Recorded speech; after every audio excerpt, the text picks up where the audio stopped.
welcome everybody to the Banyen Books podcast in conversation today with Wade Davis. My name is Ross McKeechee. And as usual, we're going to do about an hour and 15 minutes today. We'll start out with an interview with Mr. Davis, followed by the last half an hour where everybody will have a chance to submit their questions in the Q&A tab down at the bottom of your screen. So feel free throughout the interview to think up your questions and type them in there, and we'll get to as many of those as we can. So first off, a couple of announcements as usual. Although everybody is joining from around the world, the physical location of Banyen Books and Sound at 4th and Dunbar in Kitsilano, Vancouver, is on the unceded territory of the Coast Salish people. So acknowledging that, it includes the Musqueam, Squamish, and Tsleil-Waututh nations. It's Banyen Books' 50th anniversary. So Banyen has been an independent bookstore in operation for 50 years. That's a great accomplishment, and I just want to give a shout out to everybody who is working on the floor and in the back, every working piece for Banyen that makes it work. Big shout out to all of them. We're going to be talking about Mr. Davis's book today, Magdalena River of Dreams, and you can purchase that on Banyen's website, banyen.com, banyen.com. You can also go into the store and purchase, or you can make your order by phone. The shop is open every day of the week, so anywhere in the world you can order this book. Support local independent bookstores, please. Now, our esteemed guest today, an amazing man. And when I was trying to put this intro together, it's too much to wade through. He's accomplished so much, had an amazing life. So I'll just try and give you a few key points. Mr. Wade Davis is an ethnographer, writer, photographer, and filmmaker. He is originally from West Vancouver, BC, Canada, but he grew up in Montreal. His degrees are in anthropology and biology, along with a PhD in ethnobotany, all from Harvard University.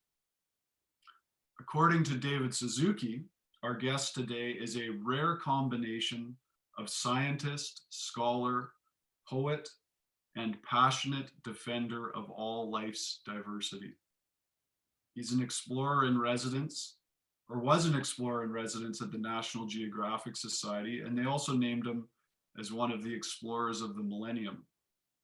He's also one of 20 honorary members of the Explorers Club, author of 20 books, including One River, The Wayfinders, and Into the Silence. Now, Into the Silence won the 2012 Samuel Johnson Prize, which is the top award for literary nonfiction in the English language. Davis is currently a professor of anthropology at the University of British Columbia, where he also holds the leadership chair in cultures and ecosystems at risk. In 2016, our guest was made a member of the Order of Canada. And in 2018, then President Juan Manuel Santos made him an honorary citizen of Colombia, which is the nation featured in his book, Magdalena River of Dreams, which is what I would describe as a biographical love story about the great Rio Magdalena and the Colombian nation, its history, people, terrors, and triumphs. A story of the culture and spirit of a fascinating and resilient country. And I have to say, truly, maybe one of the best books I've ever read. It was so captivating, and I really encourage people to read it. So everyone join me in welcoming Wade Davis. Thanks for joining us, Wade. Thanks very much, Ross. You know, that line from David Suzuki, I should be giving David royalties on that. So often, and I should be paying you under the table for your kind remarks about the new book. Well, it really is a wonderful book. And like when I was doing some research into your life, the scope of the book is huge. So can you just give our audience a bit of an understanding of what led up to the writing of this book, and how did you approach the writing of it? Well, it is like all things, a long story. You know, I think travelers always fall in love with the first place that captures their heart and gives them license to be free. And for me, it was Colombia and the sort of three arms of the Andean Cordillera running away north to the Caribbean coastal plain, the great eastern llanos or the plains that reach away to Venezuela, and the Amazonian rainforests and the Pacific forests of the Choco, all these wetlands that sort of shimmer like great mirrors to the heavens. Everything kind of opened up a vista onto a wider world that I would spend the rest of my life exploring. And this sort of strange affair, this love between a boy and a country and its people, began innocently enough in 1968 when my mother, a humble but determined Canadian woman, told me that Spanish was a language of the future. And she worked very hard as a secretary in a public school to earn enough money to allow me to join a group of schoolboys that a language teacher was going to take to Cali, Colombia. And in 1968, at a time when most Canadians had never been in a commercial plane, the South American destination was terribly exotic. And at 14, I was the youngest of the group by a couple of years, and in a way, the most fortunate, because whereas the older lads spent a sort of a sweltering summer in the streets of Cali, billeted with quite affluent families, by chance I was billeted with a more modest family in the mountains above the city at the edge of trails that reach west to the Pacific. And for most of the summer, I never saw any of the other Canadian lads. And uh, it was kind of a classic Colombian scene, children too many to keep track of, an indulgent father, a grandmother who muttered to herself on a porch overlooking fruit trees and flower gardens, an angelic sister who more than once carried her brother and me home half drunk, to a mother kind beyond words who sort of stood by the garden gate, tapping her foot on the stone steps, feigning anger as she welcomed us home. And a lot of the other Canadian lads, it turns out, succumbed to what the Colombians call mamitis, or homesickness. I frankly found that I felt quite the opposite. I felt I had finally found home. There was something about the intensity of the Latin culture and their quiet understanding of the frailty of the human spirit. They just captivated me. And then several years later, at the age of 19 or 20, I returned to Colombia with a one-way ticket, a small backpack of clothes, and just two books: Lawrence's Taxonomy of Vascular Plants and Walt Whitman's Leaves of Grass. And at the time, I believed that bliss was an objective state that you could achieve simply by opening yourself unabashedly to the world. So both metaphorically and literally, I drank from every stream, including tire tracks in the road. And naturally, I was constantly sick with dysentery and malaria. And yet even this seemed part of the process, these fevers that would rise in the night and break with the dawn. And once on a moment's notice, I agreed to try to guide a journalist 250 miles across the swamps and rainforests of the Darien. We became lost in the forest at one point for 12 days with no food. When finally I got through the other end and caught a small little flight to Panama City, the girl beside me squeezed up at the back of this little tiny plane. We got in some turbulence and threw up all over me. Then her mother turned around to console her, and she threw up on me. And I got off the plane in Panama City with $3 to my name, just the ragged clothes on my back, drenched in vomit, but I had never felt more alive. And along the way, I fell into the orbit of this legendary botanical explorer, Richard Evans Schultes, who had sparked the psychedelic era with the discovery of the magic mushrooms in Mexico in 1938. And then later he became sort of the greatest Amazonian explorer, a man for whom mountains would be named in Colombia. And he too had found his life in that wonderful nation. And when it came around time for me to write what was essentially his biography, the book One River, Colombia had in some sense become a pariah nation. And by the time the book came out in the Spanish edition in 2002, Colombia's very capacity to endure had been called into question. And so the publication of a sort of a 650-page book on botanical exploration ought not to have warranted much attention. in a time of existential crisis. But the great strength of the book was the power and beauty of the translation by a poet, Nicolas Sesquan. And the book became, in a sense, a map of dreams for two generations of young Colombians who were not allowed to travel, as I had been, in their own country because of the violence. And, this is the great saga of Colombia's recent history. 50 years of a three-way civil war. Yet during all that time, the number of combatants have never numbered more than 300,000. So in a country of 50 million, most Colombians were mere victims caught in the vice of war between the paramilitaries, the leftist guerrillas, and the army. And 250,000 dead, 7 million internally displaced, 100,000 missing. And yet the real tragedy is that the war would not have lasted a day without the illicit money brought in by cocaine. At the height of the cartel, the Medellin cartel was putting 80 tons of cocaine a month into North America, generating $70 million a day. The cartel accountants would budget 1,000 US dollars a week just to buy elastic bands, just to wrap the illicit money. And without that money, the war would not have lasted a day. To give you a sense of that, in the last year before the signing of the peace agreement in Cartagena in 2016, the FARC, one of the dominant leftist groups, was down to maybe 6,000 cadre, mostly teenagers in search of a good meal. And yet they managed to earn that year through extortion and drug trafficking $600 million. Well, if you give me the Shaughnessy Boy Scouts and $600 million, I can wreak havoc in British Columbia. And this is precisely what happened. So in this sense, the blood of innocent Colombians is very much on the hands of everybody you ever have known, Ross, who's ever used illicit cocaine, and every country that has facilitated the black market by prohibiting the drug while doing nothing serious to curb its use.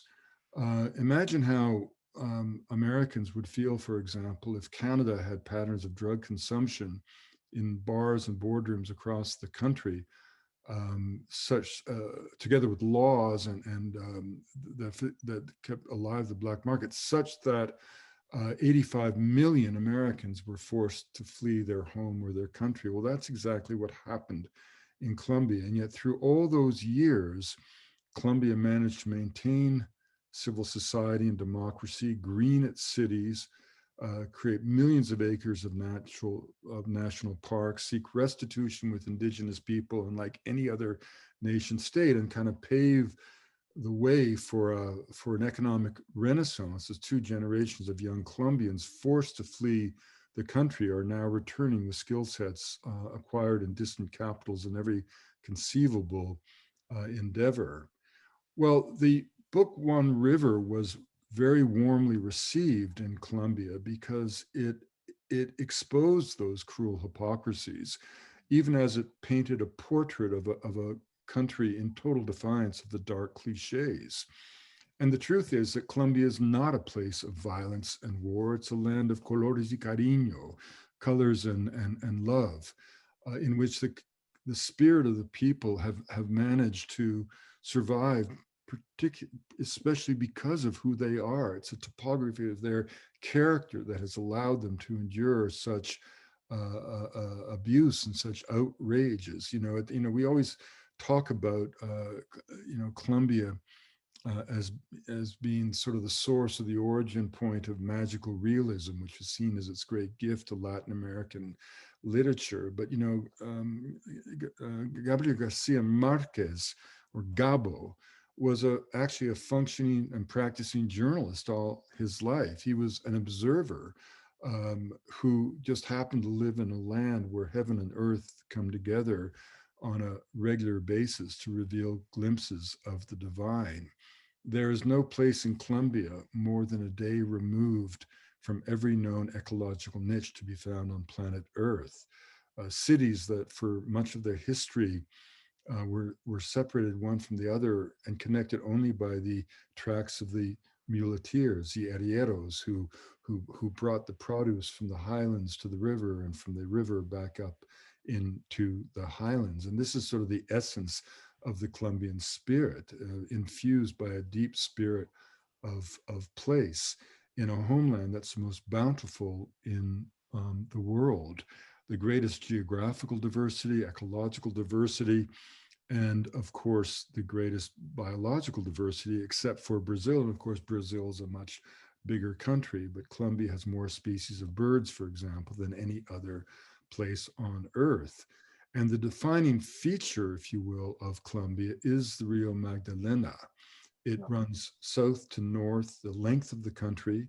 It's born in this rugged knot of mountains known as the Colombian Macizo, from which emerge many of Colombia's great rivers, not just the Magdalena, but the Cauca, its great affluent, the Batia that flows into the Pacific, the Caquetá and the Putumayo, which are two of the great rivers of the Northwest Amazon.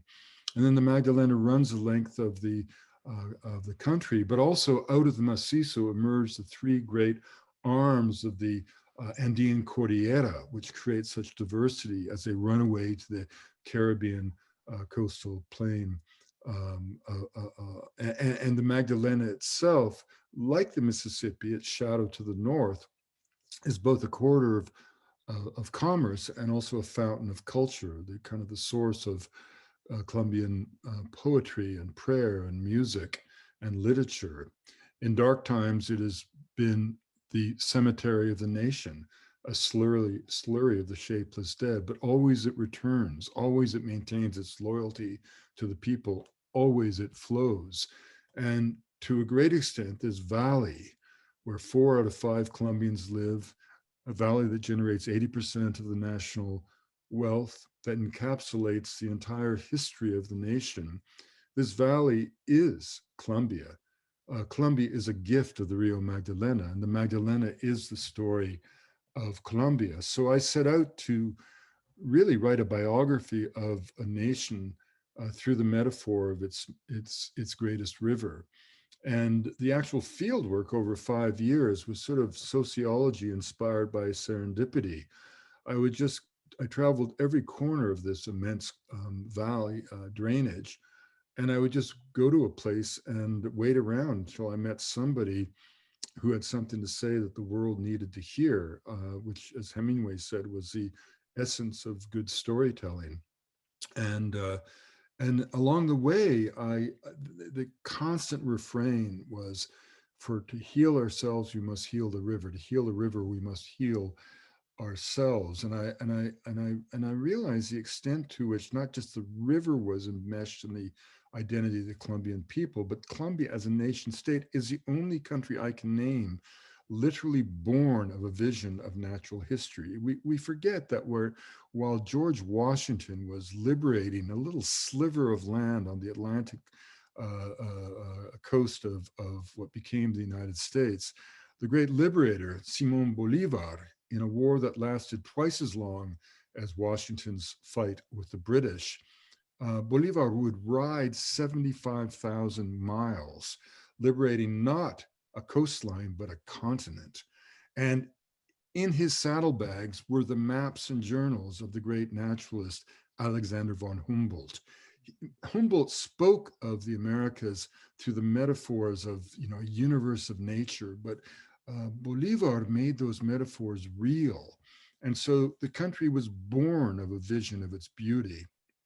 And that's how I came around with this idea that if we're going to ever clean up the nation's soul, we have to clean up the river. And to clean up the river, we must not address the challenges of environmental battle, but as a gesture of pure patriotic love. Because peel back the moments in any day, the pages in the life story of any family, and you will always find the Rio Magdalena. It is a fountain of music. Carlos Vivas, the great, probably Latin America's greatest musical star, who just won the Grammy a couple of weeks ago for his new venture, Cumbiana, once said to me, cumbia is the mother of all our rhythms. And by the way, Ross, Colombia is said to be the land of 1,000 musical rhythms, but actually ethnomusicologists have identified 1,025. And if cumbia, as Carlos said to me, is the mother of merengue and poro and tambora and salsa, the mother of cumbia is the Rio Magdalena. Yes, you beautifully describe your conversations with him in the book, and the music they describe comes from the natural world, the rhythms from the river, and everything, even everything in the culture, all these people you speak to, that's the thread, is everything really does come back to the river. Now, the thing I'm amazed by the most is truly the spirit of the Colombian people, which a few times in telling different stories, and just so our audience understands, this book is a combination of Wade's travels through the nation, which I believe took place over 5 years, along with stories of the history and encounters with people who tell their real life stories of them and their ancestors. It was amazing to me, the spirit of these people, which you described a number of times as quixotic. Mm-hmm.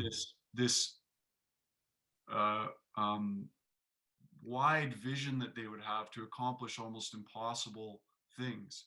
Can you touch on that a bit and maybe tell a story? The word surreal or phantasmagoric is used perhaps too often, but when we talk about magical realism, it's sort of like, you know, uncertainty becomes clear and comforting through the experience of that is magical, and the world comes into focus through the lens of the phantasmagoric. There's a kind of a surreal quality to life in Colombia that explains why when people will say to you, you know, what's so great about Colombia that I must go there? I could list any number of natural features. I could list any number of ancient monuments, dazzling cities, brilliant cultural expressions. But when it comes down to it, really is the Colombian people. I mean, there was this guy I really like, a character in the book that I call Morita of the Manatees. And he was this impoverished kind of field hand who just fell in love with manatees, these fantastic creatures of the lower reaches of the Magdalena, you know, where the entire landscape is essentially a series of amazing wetlands that just shine like mirrors to the heavens. And he just fell in love with manatees, and he drew his power from these animals, and he kept them alive in periods of drought, and they allowed him to be who he was. And uh, uh, he told me many stories, for example, of, you know, just telling the paramilitaries to take off, or the guerrillas or whatever.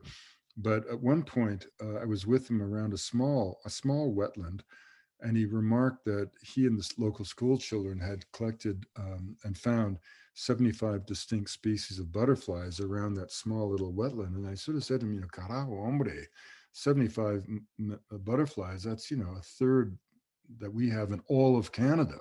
And you found them around this pond. And he said to me a typical lovely Colombian retort, which was, you know, ah, sí, pero la cosa es que en Colombia tiene que entender que un mariposa es solamente un flor que puede volar, por eso tenemos tanto. And what he had said to me is, ah, yes, my friend, but what you have to understand is that in Colombia, a butterfly is just a flower that's learned how to fly. That's why we have so many. And these kinds of you know, statements come up all the time. You know, these moments. I mean, at the very mouth of the river, for example, where there's a spit that runs out deep into the ocean for several miles, 30 feet wide, with great waves crashing over it on one side from the sea, and the haunting, um, slow-moving river that once carried the dead of the nation with vultures perched on top, coming down on the other side. And these fishermen live in these shacks just put together of bits and pieces of plywood, bleached gray by the sun. And a single wave could wipe away their lives, but they, as if in conscious rejection of despair, they decorate these shacks with poetry. You know, here one breathes free, you know, here everything is normal. And they fish at night, taking advantage of a north wind that always blows. And they make kites out of plastic garbage and great lines and with hooks and plastic bottles as weights to go way out into the north. And as they fish, they take on a kind of a heroic quality that is really resonant and true. Um, and then you can be walking along in Santa Marta and you suddenly see a mamo, a sun priest of the Arhuacos or of the Kogi. Now these are descendants of the ancient Tairona civilization, which carpeted the Caribbean coastal plain of Colombia at the time of the Spanish conquest. And in the wake of the conquest, the survivors fled into an isolated volcanic massif, the Sierra Nevada de Santa Marta, that soars to 20,000 feet, the highest coastal mountain range on Earth. And over 300 years, these survivors reinvented their culture as from a warlike nation to a devotional culture of peace. And to this day, they remain ruled by a ritual priesthood. But the training for the priesthood is extraordinary. The young acolytes are taken away from their families, sequestered in the shadowy world of darkness for 18 years, never leaving the environs of the men's sacred temple, as they're enculturated in the values of their society, which maintain the idea that their prayers and their prayers alone maintain the cosmic balance of the world. And having never even seen a horizon, they are suddenly taken on a journey after 18 years to the heart of the world, where they see the beauty of the earth. And they maintain that their rituals are essential to its well-being. And the priest who has trained them sort of says, you see, it's look at this beauty. It's as I've told you, it's as I've promised. The world really is that beautiful. And the Arhuacos and the Wiwa and the Kogi, though living 2 hours from Miami Beach, are the literal descendants of the sun priests. And they don't distinguish, for example, the blood that runs through your veins from the water that runs through a river. And in that sense, they're quite accurate because, of course, we all are part of the hydrological cycle. As we die, our blood that makes up most of our body will slip into the earth and eventually reach the sea as readily as a river reaches the ocean. And they do ritual payments from time to time at the mouth of the Magdalena. And they also told me about the pilgrimages that the Mamos used to make all the way up to the headwaters of the Magdalena, well over 1,000 miles, 1,500 kilometers. And they would stop at every community and ascertain the health of the river and measure, as they put it, the awareness and consciousness of the inhabitants by the relationship that they maintain with the river itself. And one of my oldest friends amongst the Arhuaco, and I've been working with them since the 1970s, Mamo Camillo said something very profound one day to me. He says, La paz no vale nada si es solamente una manera en que los tres lados del conflicto pueden unificarse para mantener una guerra contra la naturaleza. Tenemos que hacer paz con todo el mundo. And what he said is peace won't matter if it's only an excuse for the three sides of the conflict to come together to maintain a war against nature. We have to make peace with the entire natural world.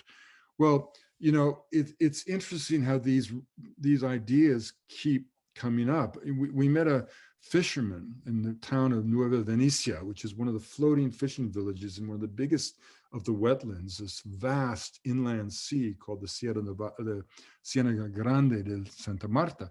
And in this floating village, in a classic Colombian way, the cats swim and the dogs are afraid of water. And in 2003, there was a terrible massacre and the paramilitaries just slaughtered 39 men. And as we asked the people at one point, you know, a fisherman I was talking to, you know, what could the government do to offer some kind of retribution for all that has been suffered? And he began by saying, well, we need new houses. And then as we scribbled down some notes, he says, no, what's the point of houses if we don't replenish the ciénaga? No, we need a healthy wetland here. And as we made no, that won't help. We need the rivers that come into the wetland to be cleaned and healthy. And as we scribbled down some more notes, he suddenly said, mierda, carajo, you know, shit, forget it. What we need is that the source of the rivers and the streams and the wetlands, the mother Magdalena herself. We must clean up her. And if we don't clean up that, we'll never clean our soul and we'll never clean up the nation. And you hear this theme again and again. I'll just read you one little short passage from a very close friend of mine, Edmond Ferro, who is the director of the one museum in Colombia dedicated exclusively to the valley of the Rio Magdalena in the old colonial town of Onda. And this is a straight quote from a tape recording I made of our interview. And this is what he said: "I'll never forget the moment when I first heard that the peace agreement had been signed in Havana. By chance, I was at the very confluence of the Rio Cauca and the Magdalena. And the Rio Cauca is the great affluent of the Magdalena. There are three arms of the Cordillera. And so the Cordillera Oriental, which eventually forms a border with Venezuela, flanks the Magdalena. The Cordillera Central goes straight up the middle of the country and falls away to the coastal plain. And then to the west of that is the Rio Cauca Valley, which then is moving on, flanked by the Cordillera Occidental, which cuts off the great forests of the Pacific from the rest of the country. By chance, I was at the very confluence of the Rio Cauca and the Magdalena. I was completely overwhelmed by what I can only call geographical emotion, a sense of space, as if the spirits were emerging from the earth. I stripped off my clothes and placed my head in the river. As I stood in the sun, the water dripping down my naked body, I began to weep. Rivers of tears flowed as I realized that my son could grow up in a country at peace. A river that has known every tragedy, that has carried the dead and all the misery of the nation, that has suffered along with all Colombians, a river that I love so much. And there we were by its waters as peace came over the land." And I want to stress that the way that Colombians have all suffered.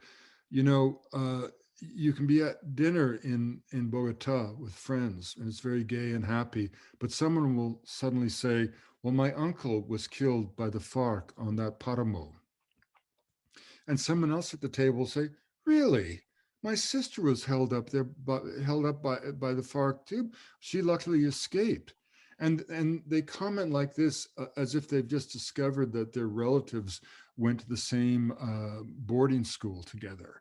I mean, that's how ubiquitous this suffering is, and yet the spirit has never been broken. And I want to stress that the genesis of all of this was the money of cocaine. You know, the leftist groups that originated as part of that whole wave of revolutionary zeal, of which Cuba and Camilo Torres and Che Guevara were a part in the late 50s. Those seeds were there. And the actual federal state was weak and the army was small. And the guerrillas could be anywhere at any time. And once they had access to that kind of money, and so because the state couldn't protect people, the Colombian wealthy people, the ranchers, created their own militias. And those militias, which eventually were become blood-soaked and responsible for 80% of the killings in Colombia, they themselves couldn't be everywhere at all times. And yet the guerrillas could. They were free to strike at any point, at any time. So the paramilitaries felt that they had to establish a presence to intimidate the ordinary Colombian so that no support would be given to the FARC or the ELNA or the M19 or any of these leftist groups. And the tactic they settled upon was terror. You know, take a man, bind him to a tree, cut him up with a chainsaw, and throw the pieces into the Rio Magdalena, and word gets around. And that kind of tactic of horror became the rationale for a level of barbarism. And yet I stress that again, you know, the vast majority of Colombians were caught in the vice of war. condemned if they failed to assist a guerrilla band, and certain to attract the attention of the army if they did, which would then in turn draw in the ferocious retribution of the paramilitary. Now, this is ancient history to some extent in Colombia, because we had two presidents, one of whom was able to at least demilitarize as a marauding force the paramilitaries, and the other who put his entire reputation on the line, Juan Manuel Santos, to bring peace to the country by creating an agreement with the FARC that brought them out of the forest. That led to his being awarded the Nobel Peace Prize, and deservedly so. But again, I stress, one of the things that we forget is the psychological impact on a nation that is defined as a pariah and portrayed only through the dramatic series such as Narcos. My close associate in writing this book, both as a character in the book and a comrade in research, and a brilliant editor in the first drafts of the book, Sandra Uribe, a great artist. And she was a young girl growing up in Medellin during the worst of Escobar's terror. And when she couldn't distinguish the sound of bombs from the sound of thunder at the age of 15, her parents sent her to live in Miami with a grandmother. And it was a very difficult passage for her, and she was made fun of for being from the country of Escobar by high school students in Miami, whose main social activity was the pursuit of illicit drugs, with Colombian cocaine being their drug of choice. And yet Sandra had never seen, let alone used, cocaine as a child growing up in Medellin. So the point is that the image that is that colors one's impressions of Colombia could not be more false.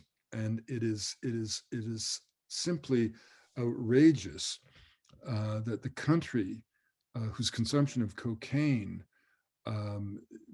was largely responsible for all of Colombia's miseries remains the country most reluctant and applying most pressure to avoid the one thing that Colombians desperately need, the cleansing stroke of legalization, to break the back of the cartels, distinguish coca leaves from cocaine hydrochloride, create a nutraceutical product so campesinos who are going to grow coca because it yields 1,000 times more revenue than any other plant, if we don't give them a legal market, it's very difficult to understand how this corrosive force of illicit drug trafficking will ever be swept off the body of a nation state that does not need or deserve that cancerous growth. Again, the fuel driving the conflict, this cause of the rivers of blood, is the consumption of cocaine, not its production. Yeah, you stress that in the book, and that's really important for everyone to understand that anybody who has used cocaine or continues to use cocaine is in fact funding violence and terror. You're killing people. You might as well be pulling a bullet. You know me, Ross, well enough that I'm a total libertarian on drugs. I mean, I think the war on drugs has been the most ridiculous folly in human history. $1 trillion, and 50 years on, we have more people using worse drugs in worse ways than ever before. Because of the war on drugs, the Americans have, unfortunately, a higher number of individuals in their population with criminal and arrest records than they do individuals who have college degrees.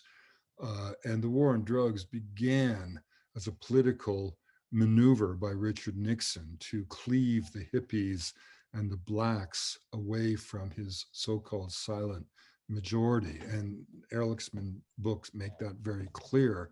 And so the war on drugs is the most grotesque folly in probably the history of not just the United States, but of the nation states. Yeah. I'll just take a moment to remind our audience that please put in any questions you have for Wade into the Q&A tab, and we'll be getting to those questions in a little bit. Now, we're talking about America and its contribution to all the violence in Colombia.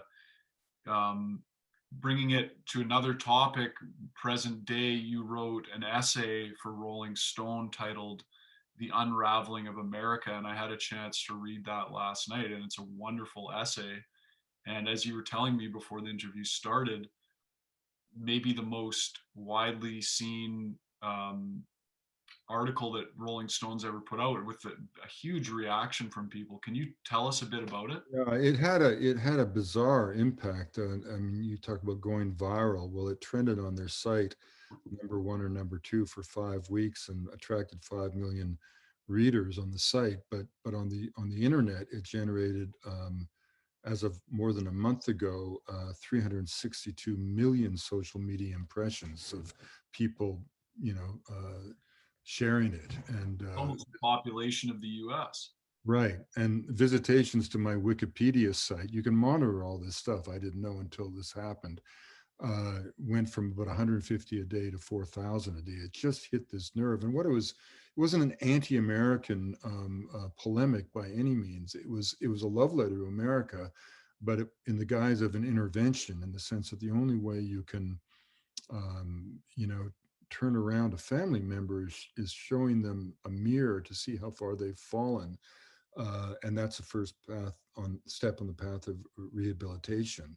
And what the piece did is it looked at COVID not as a public health challenge or as a pandemic per se, or biological phenomena. Even it looked at it as kind of through the cultural lens as to what COVID revealed about America. And one of the things it revealed was the kind of the tattering of any lingering sense of America's exceptionalism. In a single season of pestilence, Americans woke up to find themselves living in a failed state, led by a dysfunctional government, at the head of which was a buffoon of a president, advocating the use of disinfectants to treat a serious disease that was killing 2,000 people a day, but a disease that he intellectually couldn't begin to understand. As American healthcare workers in their desperation awaited emergency flights of fundamental supplies, from swabs to protective gear from China, the hinge of history opened to the Asian century. And one perceptive journalist from the Irish Times quipped that many emotions have been expressed about America since the Second World War, but one that has never been expressed but is being expressed now is pity.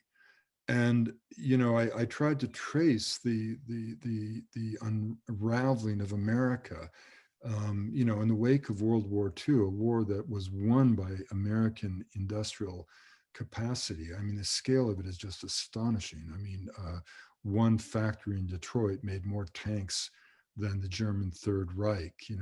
Henry Ford produced every 2 hours on an assembly line a B-24 with 1.5 million parts. We produced Liberty ships by the hour. The record was 4 days and 19 hours and so many minutes to lay one down. For every 5 pounds of equipment, the Japanese Empire of the Sun per capita got to a frontline soldier in the Pacific War. The Americans got 2 tons. The production was such that we didn't just become the arsenal of democracy. We could reflexively send 500,000 trucks to the Russians, 500,000 Jeeps to the Russians, 1 million miles of wiring, 35 million uniforms, vast stores of food, and boots. The Russian armies defeated the Germans on the battlefield, rivers of Russian blood being the sacrifice. But they marched into Berlin on boots made in America, 15 million pairs altogether. And then in the wake of the war, America never stood down. To this day, they're a country that was demilitarized at the eve of the war, In 1940, America had a smaller army than Portugal or Bulgaria. And in the wake of the war, it never stood down. And, since 2000 alone, we spent $6 trillion on military adventures at a time when, America's never been at peace since the 1970s. China's never been at war. We've spent $6 trillion on adventures. They've been building their country, pouring more cement every 3 years than America poured in the 20th century. And in the immediate wake of World War II, in a time of enormous economic well-being, because the rest of the world was prostrate, and America, 6% of the population generated half the world's economy. 93% of the automobiles were built in America after the war. That allowed for a truce between labor and capital. It gave us the working class. It gave us the weekend. It gave us an opportunity for a man with limited education to look forward to owning a house, owning a car, raising a family, and having a good life. And that kind of social contract was shattered over 2 generations as globalization was celebrated with iconic intensity, when at a time when every working man and woman could see that globalization was just capital on the prowl in search of cheap labor. Meanwhile, the cult of the individual in America, which is sort of liberating the individual from the collective, gave us great freedom and mobility, but it was a sociological equivalent of splitting the atom. And suddenly the community suffers. The very idea of society is called into question. Divorce rates soar. Elders are shuffled off into old folks' homes, such that only 6% of children have grandparents beneath the same roof. The obsession with work, slogans like 24/7, means the average American father spends 20 minutes a day with each child. A child who by the age of 18 has spent 2 years watching video games, contributing to an epidemic of obesity the Joint Chiefs are calling a national security crisis. The Americans end up consuming 2/3 of the world's antipsychotic drugs, and now the highest cause of mortality for those under 50 is in fact opioid addiction. And at the same time, the fundamental American values are called into question. The country that heralded the freedom of the press now ranks 45th when it comes to press freedom. The country that created the idea of public education now has dozens of cities that do not graduate more than 50% of the high school class, despite diminishing standards. A country that defines personal freedom as an individual's right to own an arsenal of weaponry, trumping even the safety of children who get killed in schools. On D-Day, June 6th, when the Allies invaded Europe, 4,414 lives were lost on the Allied side. In 2019, that many Americans have been killed by each other by handguns by April of that year. We once welcomed the huddled masses of the world. That was sort of the metaphor, the myth, the moral charter upon which the country was founded. Now we separate children from their mothers at the Mexican border as we propose building not just a folly, but a wall that actually serves as an act of treason. Because if you think about it, treason isn't just betraying state secrets to an enemy. It's when you betray the foundation of who you are. And that is what indeed that wall represents. And by the same token, when Americans flaunt their individuality by ignoring public health recommendations, putting their fellows at risk, that's not a sign of strength. It's an expression of weakness, of a society that lacks the stoicism to endure the pandemic or the fortitude to defeat it.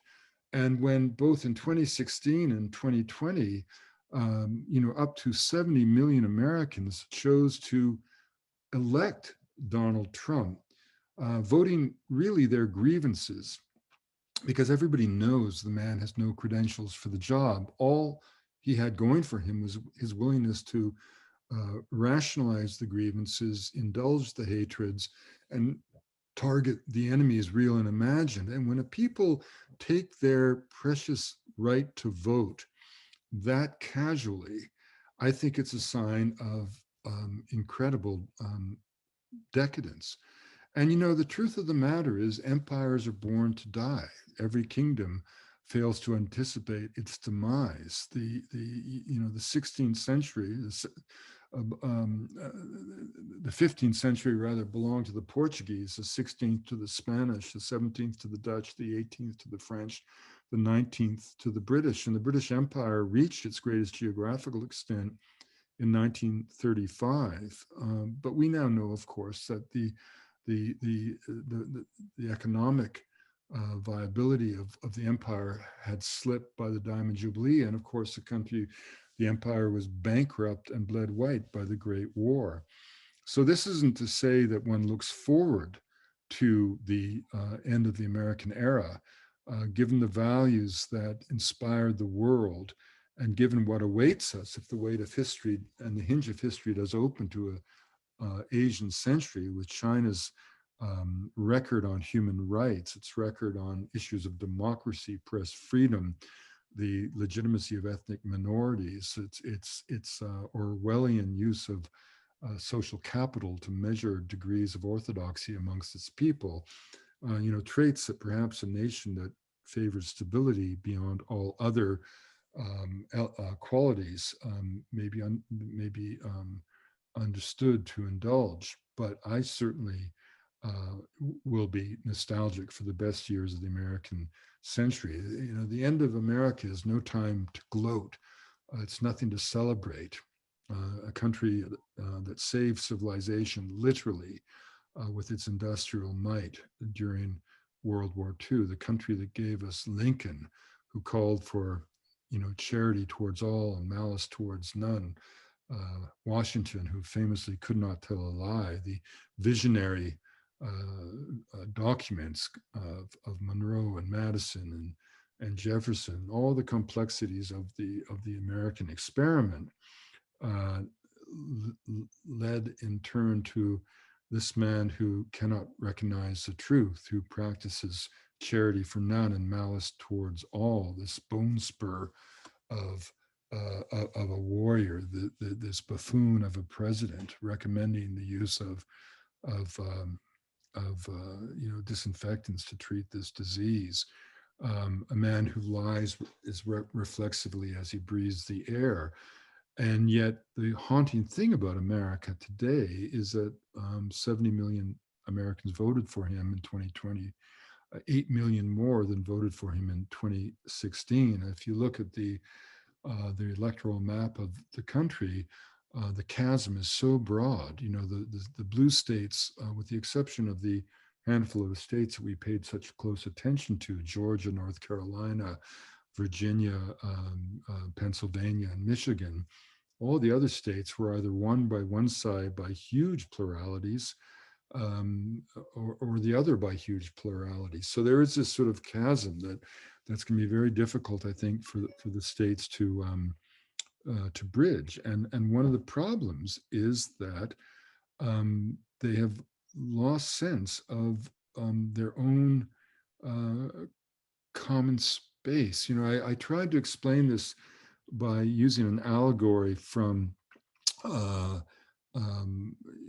in Canada, getting your groceries. You go to the grocery store in the States, and there's kind of a social, economic, racial, and even educational chasm between you and the checkout person that's pretty hard to bridge. And so and you don't feel that in Canada because you may not be peers, but you're members of the bigger community. And why is that? It's because that the checkout person in Canada is getting a decent wage because of the unions, and that their kids probably go to the same public school as your kids, schools that aren't funded by property taxes, which favor the children of the affluent, but taxes that are granted by the state so that every kid has an equal opportunity. And of course, thirdly, that they know that that if they get sick, they'll get the same medical care as you, and indeed the prime minister. And those three strands woven together become the fabric of social democracy. And the Americans don't understand that universal health care is not about public health. It's not about medicine. It's about social solidarity. It's about sending a message that everybody counts. I mean, Canada's no perfect place, but we still respect our institutions. We still recognize that wealth ultimately is not the currency accumulated by the lucky few, but the strength of social relations and the bonds of reciprocity that bind all of us into a common purpose. You know, in the wealth, in the states, the disparities of wealth has become so obscene. My father-in-law was a CEO in the 1950s. His salary would have been 20 times that of a staffer. Today, that chasm would be 500 times. You know, the top 1% of Americans control $30 trillion of assets. The lower half of the population has more debt than assets. The three richest Americans have more wealth than the poorest 160 million. And those kinds of economic discrepancies, inequities, simply cannot be sustainable in any country that aspires to democracy. And social democracy is not communism light, as the Americans like to think of it. Social democracy is dynamic, vigorous entrepreneurial capitalism that just happens to focus its benefits, ideally and aspirationally, on all tiers of the society. So, in that sense, I think that can also explain. And of course, COVID was a lens or a window that kind of lay bare at all this stuff. You know, I mean, on July 30th, in the day when the Americans announced almost 60,000 cases of COVID, a figure that has been supplanted now many times over. But on that same day, in all of our hospitals in British Columbia, we had but 5 cases of COVID. Now, BC is a metropolitan center. It's an Asian city. It's 3 hours up the road from Seattle, dozens of flights coming in from Asia. But something worked here. And I think what worked, in a sense, was our solidarity. You know, you would never have a Canadian running against Ottawa. That would be a psychotic thing to do. You know, I had a wonderful experience, Ross, when my mother was 85 in I was hoping Victoria. you could get to this story. I love this. Yeah, my mother was 85 and living alone in an apartment in Victoria when she got a headache on a Sunday morning at 11 o'clock. By 2 o'clock that afternoon, she was being prepped for neurosurgery, and she was operated on by an immigrant, a brilliant Indo-Canadian neurosurgeon who saved her life. And by the time my sister and I got to the ICU, my mother was sort of in coma and, you know, in recovery, but she had survived. And adjacent to her in the one other bed in that ICU was a young girl from Manitoba, surrounded by her Mennonite family. And my sister and I were thinking, you know, we could have afforded to pay for this service. My sister's a lawyer, I've done well. But that Mennonite family from Manitoba might have faced a choice in another jurisdiction between the well-being of their family and the health of their beloved daughter. And fundamentally, in a social democracy, and certainly in Canada, we say that that's not a choice that any of our people should ever have to face. And, you know, as you may know, Ross, the Empress Hotel, the fanciest hotel in Victoria, had a policy where every Canadian who had a family member in an ICU got a free room for the night. So after the nurses kicked both families out of that hospital unit, we all roared down to the Empress Hotel and we gathered together, 2 families in the old Bengal lounge. And I bought my sister a glass of wine, and they don't drink, so I bought Mennonite family, you know, juice or whatever they wanted, hot tea, whatever. And but then we did a toast. And we didn't toast our loved ones who'd survived the day, although they were certainly in our hearts. And we didn't even toast that extraordinary neurosurgeon who had gifted Canada with his presence by moving here only in time, if you will, as we saw it, to save the lives of a daughter and a beloved mother. But what we toasted was our country. And again, not because the country had provided universal health care that allowed us not to worry about the bill, but rather because it was our country that had brought these 2 families together in this moment. 2 families from utterly different ends of the Canadian political, geographical, rural urban divide, and of course the religious divide, brought them together in this moment of grace where we were as one as Canadian people. And in that moment is the strongest sense I've ever had as to the essence of our muted Canadian patriotism. We don't waste our time with flag wrapped chauvinistic cant. You can't imagine a Canadian politician wrapping him or herself in a flag. We didn't even have one until 1965, and then the country came to a standstill as we argued about one or three maple leafs. No, our patriotism, and again, not that we're a perfect country, and nor have we been perfect in our treatment of COVID. We've got rates going up, of course, but we did a heck of a lot better. And I think that's because there is a sense of community, of common purpose, of engagement, which explains why, for example, immigration continues to haunt the United States, whereas we live quite comfortably in a country in which our biggest city has half of its population made up of individuals, not just from different ethnicities, but individuals literally born outside of Canada. And I think most Canadians, although there are a few obviously racist individuals in any large country, but I think the record shows that most Canadians understand that that has helped us become a better society, a more pluralistic country, a much more interesting country to live in, and a richer country, both in terms of business, entrepreneurial zeal, creative arts, and the poetry and passion of being a nation state. Wade, I'd like to try and get to some audience questions here if you're okay with that. Sure, you bet. And I'll encourage people to keep sending them in the Q&A tab, and we'll get to as many as we can. So the first one we have here is from Belinda, and she's wondering, what is the story of the name of the River Magdalena? Where does that name come from? Oh, I'm so glad you asked that question. It's a wonderful story, and it actually is the epilogue of the book. Um, Sandra and I, my close friend, who's a big figure in the book, as I said, were up at a beautiful shrine that many of you may know who do know Colombia, Monserrate, which kind of glows over the heights of Bogota, 1,000 feet above the city. It was sacred land of the Muisca. It was a fulcrum of the sun at the solstice. And it's a very beautiful but humble site, appropriate for being originally a hermitage. And we were having a cup of chocolate con queso in a local cafe. And Sandra reflected, her mind was still on the river. And she said, it's funny.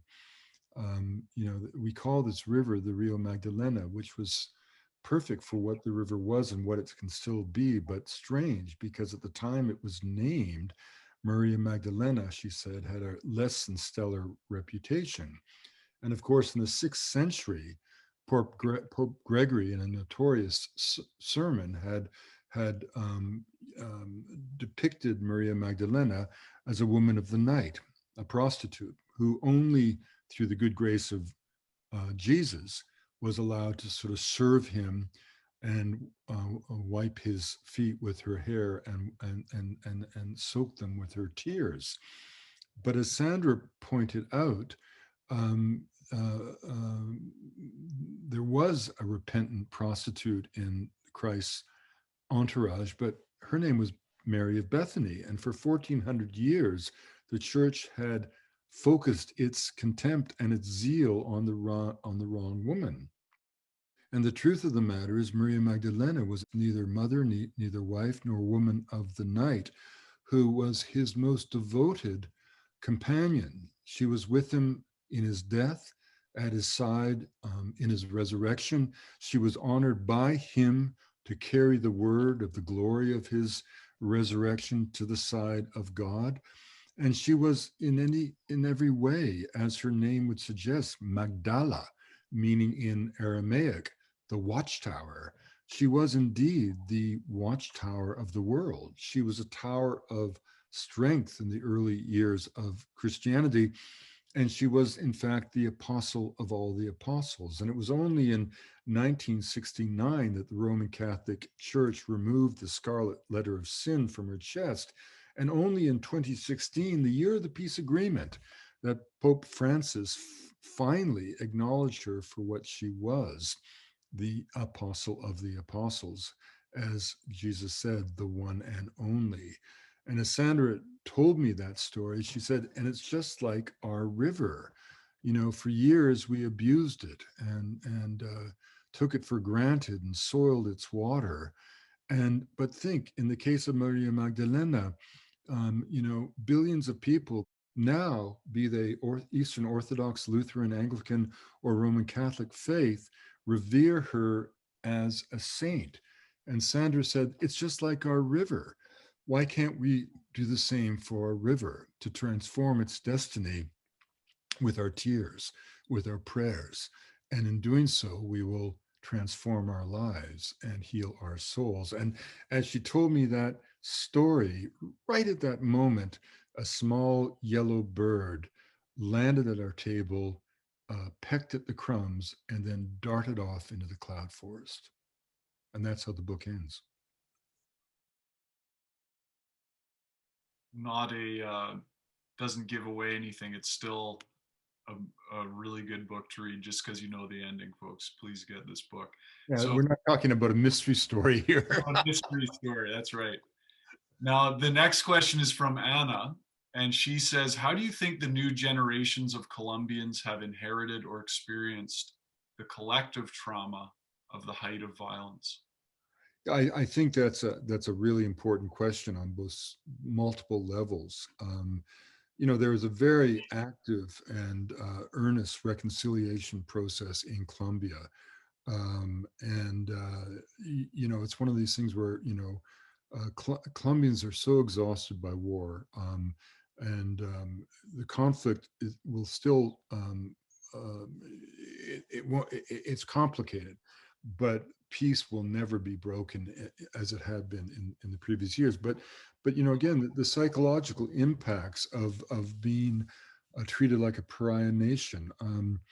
I think that's one of the reasons that I've been given a kind of a standing in Colombia that is frankly out of all proportion to what I deserve. But on the other hand, if you in the preface to the book, I tell an anecdote of how a friend of mine, Carolina Barco, was the Colombian ambassador to Washington, D.C. Now, she had been the external affairs minister in Colombia. Her father was a beloved president of Colombia, and now she's a diplomat. And yet at Washington Dulles Airport, she was strip searched simply because she had a Colombian passport. And as she presented her diplomatic credentials and objected to the treatment, the local customs official barked an obscenity at her as if uttered from the mouth of a dog.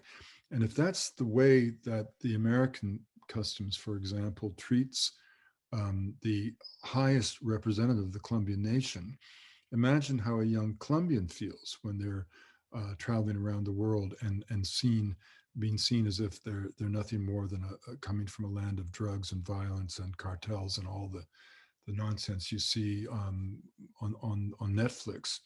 And so I think the impact has been very strong. And the reason, you know, the reason that both my first book, One River or El Rio, but especially this new book has hit such a nerve is that I don't shy away from the violence. On the contrary, I explain it and explain it with great intensity and passion, but with empathy.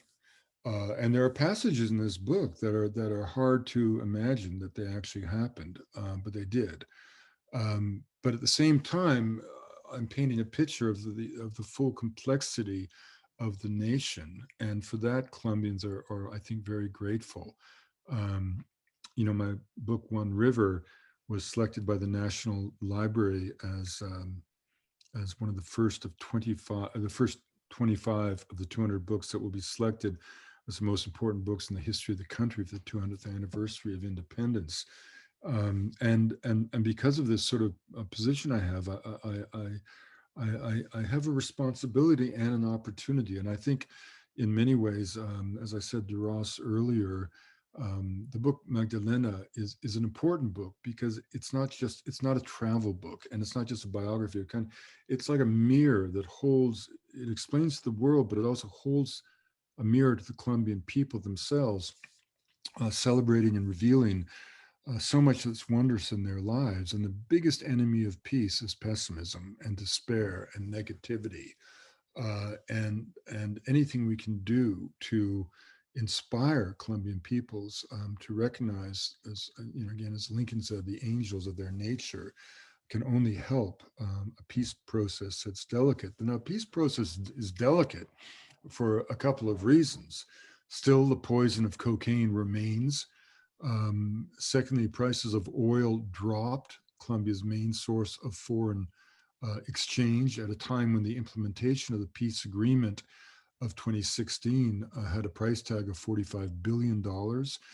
Even as Colombia, without a hint of hesitation, has absorbed the greatest humanitarian crisis in the history of the Americas, whereas the Americans, again, to be simply honest, have turned away desperate mothers by the score at their southern border, mothers escaping the same violence caused by the American consumption of drugs, that the trafficking of which has all moved to Central America. Nation states like Guatemala, Salvador, and Nicaragua that were torn asunder in the 1980s with America's obsession at fighting against the so-called communist influence in those nations. All that turmoil, again, can be laid at the hands of US foreign policy and drug consumption, but we are turning away mothers and breaking up families. Whereas in Colombia, at a time of its greatest need for its own national survival and recovery and regeneration, they've absorbed 1.8 million Venezuelan refugees, and they haven't separated families. They've housed families, they've fed families, they've schooled the children, they've offered medical care to all. It's an extraordinary gesture of grace that Colombia has not gotten sufficient credit for.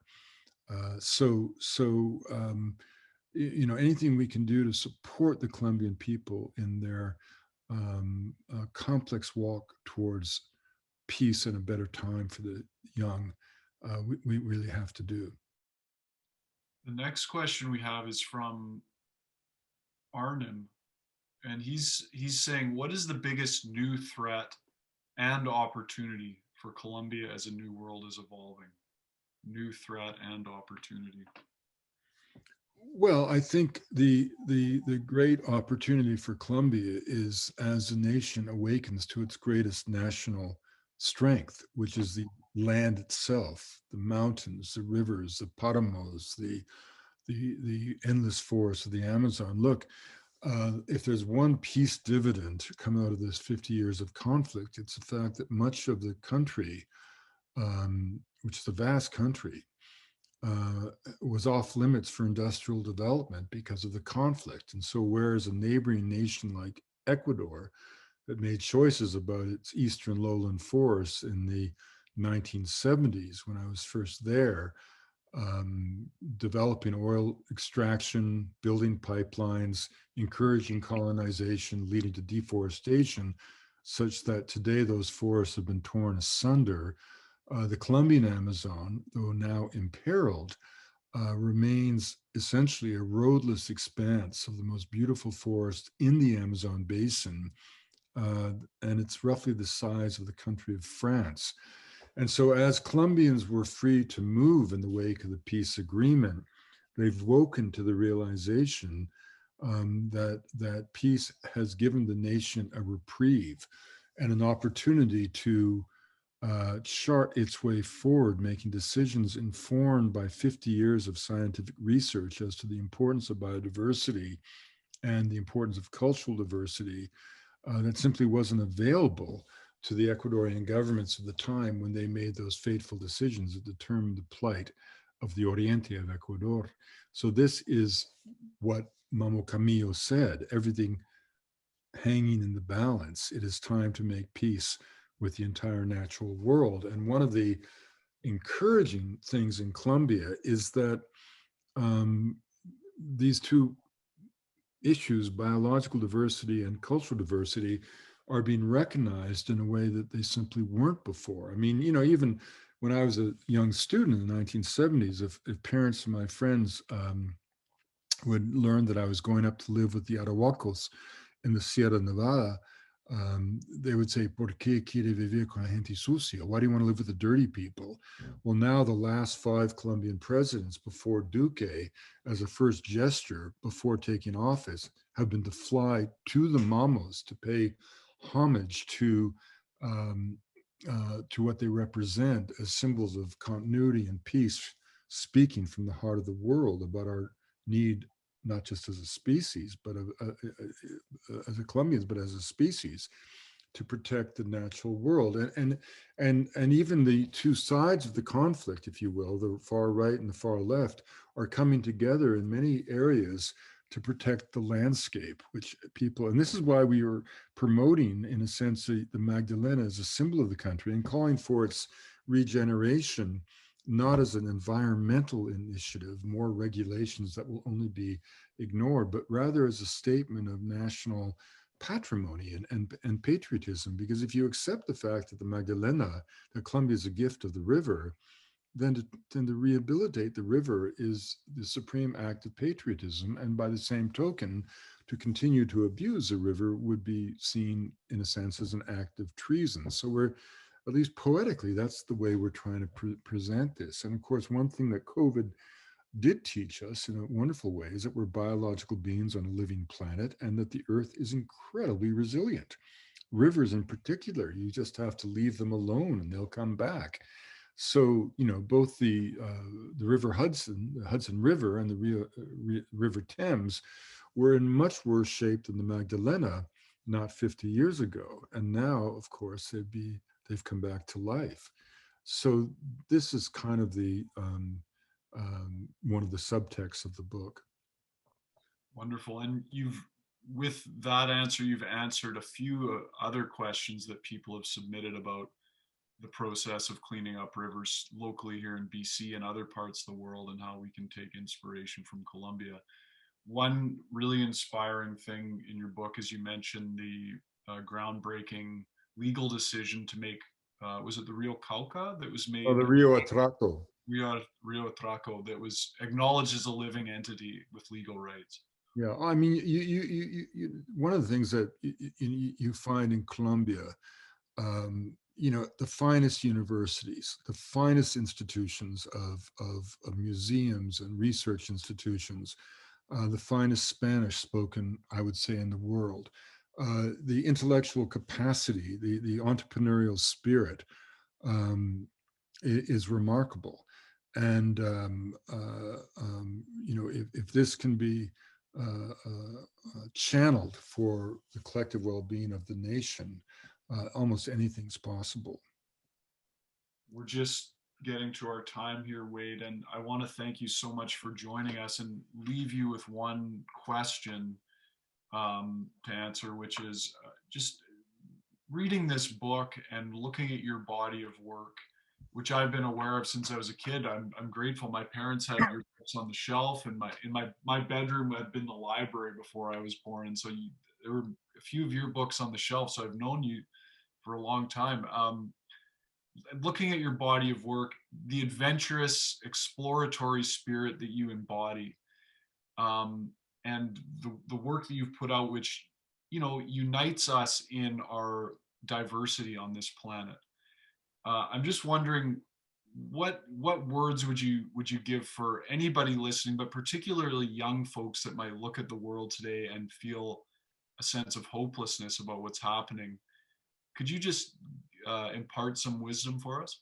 Well, I'm not sure I can impart any wisdom, but old enough from what you told me about your bedroom that I suppose I should have something to say. Look, I think I always say that, pessimism is an indulgence, despair an insult to the imagination, just as orthodoxy is the enemy of invention. You have to do what needs to be done and then ask whether it was possible or permissible. There's one of my favorite passages in the book is when I talk about the bitterness of Gabo, of Gabriel Garcia Marquez, for whom the river was a sacred vessel, for whom it wasn't just a setting for two of his great novels, it was literally a character in two of his great novels. And he, in his memoirs, he wrote about the death of the river in truly apocalyptic terms, and how the river of his youth was never anymore. And I begin that passage by saying, what is life but a story we lose the power of comprehending as we get old? The truth is that Gabo's entire experience of that river spans 2 decades, where there were great ecological impacts. But of course, forests can grow back, creatures even brought back from the brink of extinction. All that's really disappeared is one brief set of memories of one individual. And the robber of memory is, in fact, the one who denies to generations coming up from below the opportunity to live life and to know life on their own terms and to celebrate life on their own terms. There is nothing more tedious than someone my age who says to a young person, "Oh boy, you missed it. It used to be so great. Too bad." I mean, that is just pure horseshit. I mean, one of the most nauseating one is when you hear people talk about the 1960s. I mean, just look at the 1960s. More women look like Trisha Nixon, I can promise you, than Joni Mitchell. Look at the film Woodstock, and all you want to do is go and have a bath. I mean, no, I mean, now there's you can't rob from the young the promise of their own dreams, um, and you know, uh, it is true. As a Shah, a wonderful native person said to me, when you're young, you're too old. You're too young to understand the world around you. When you get old, you're too old to understand the world coming at you from below. And in between, he said, there's a narrow sliver of light that illuminates your life, and that's when you have to decide whether to go blind with bitterness or stay alive with hope. One of the only piece of advice I'd leave with young people is something I learned from my father, who was not a religious man, but he was a deeply ethical man. And he believed in good and evil, not in a Christian sense, but just because that's what the world and history seems to show us.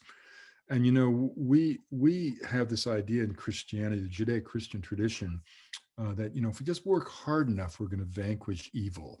We have the image of the Christ child and then the fallen archangel, the devil, and we bring them into combat with the hope that good will prevail.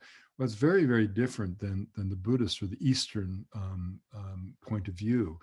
When clerics, for example, in medieval France, would ask the obvious question, if God is all powerful, why does he allow evil to exist in the universe? If they asked that question, they were deemed to be heretics and burned at the stake.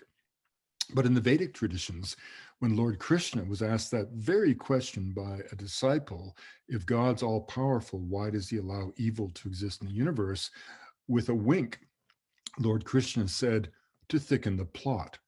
In other words, good and evil, as my father said, always have existed and always will exist and exist right now. So pick your side, son, and get on with it. And that was really tremendous advice for me, because it's true that every book I write has to be driven by some passion. Books, Hemingway said, anyone who says that, writing is easy is either a bad writer or a liar. It's hard to write a book. And at least I have to maintain the level of intensity of the prose, have to feel some kind of mission in the work. And that's been the case certainly of every book I've written, indeed every essay I've ever written. And at the same time, I never expect to win. It's like the metaphor from Buddhism. The destination of the pilgrim is not a place, but a state of mind. Uh, um, uh, and if you realize you're not going to ever win, and you're not going to ever get to this place of vanquishing evil, but rather that the path is the life work, and you have to keep going.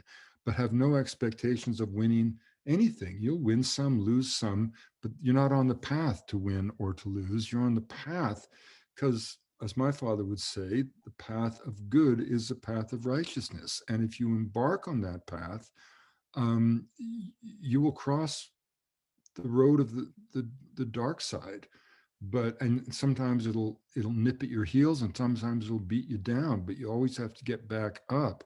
And that, I think, is really a key for happiness in old age. You know, I have as much energy and zeal for new ideas and experiences and adventures and loves that I had when I was 20. And I I don't I look around at my generation and I always see that bitterness comes to those who look back on a life of decisions or compromises they've made or decisions imposed upon them. The most important challenge for a young person is to be the architect of your own life. If you're the architect of your own life, then every decision in the end you own. And therefore, the person you become is your greatest creative endeavor. And bitterness never comes to those content in that level of creativity. So you have to understand that, you know, creativity is not the motivation of action, it's a consequence of action. Do what needs to be done and then ask whether it was possible. You know, recognize that despair is an insult to the imagination, pessimism and indulgent. You know, when you have an opportunity, take it. As Jim Whittaker says, if you're not living on the edge when you're young, you're taking up too much space. Jump off every cliff and you discover that you land on a feather bed, not hard, cold rocks. But above all, be patient and give your destiny time to find you. Wonderful. And someone who's truly living that destiny, many good books. His most recent, Magdalena River of Dreams, the story of Colombia. I encourage everyone to read this book. It's gripping, fantastic. I wept many times reading it, and I laughed and celebrated along the way. A reminder, you can get it at our website, banyen.com, BANYEN.com, or at our physical location, Banyen Books and Sound at West 4th and Dunbar in Kitsilano, Vancouver. Wade Davis, thank you so much for joining us today. Thanks, Ross, and good luck to the bookstore. It's a wonderful institution for all of us. It is indeed.